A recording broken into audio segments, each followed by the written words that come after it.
Okay, a little bit of theory for our D minor 7. First of all, it's good to know your D minor scale, and that would be a D, E, F, G, A, B flat, C to D. And then we're going to grab the 1, the flat 3, and the 5. We call it a flat 3 because we've flatted that from our major scale. So we're going to take a D, F, and an A, and then we're going to add the flat 7, which is a C natural. And just want to point out your natural C in the key of D would be a C sharp. So we're flatting that note. That's why we call it a flat 7.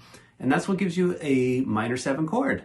And minor 7 chords are really fun, and they're also cool for funk and rock and all sorts of different styles too. It's just going to have a little extra note in there, a little personality.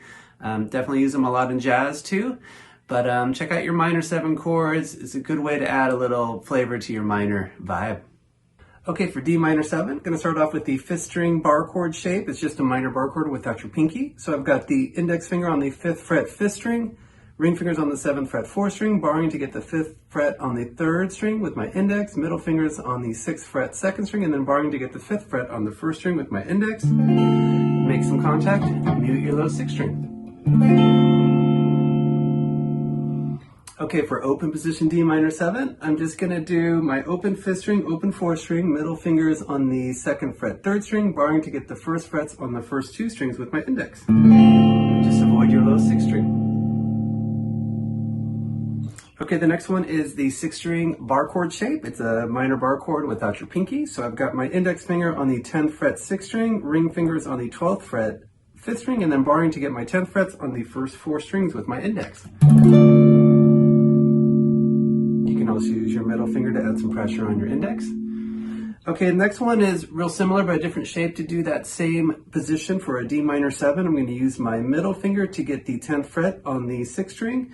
I'm going to mute my 5th string, and then with my ring finger, I'm going to bar and get the 10th frets on the 4th, 3rd, and 2nd string, and then mute or cut it off on the 1st string. Here's a couple more D minor 7 chords. This one's going to have the root on the 3rd string. So I've got my middle finger on the 7th fret 4th string, got my ring finger on the 7th fret 3rd string, that's the note D. Got my index finger on the 6th fret 2nd string, and then pinky grabs the 8th fret on the 1st string.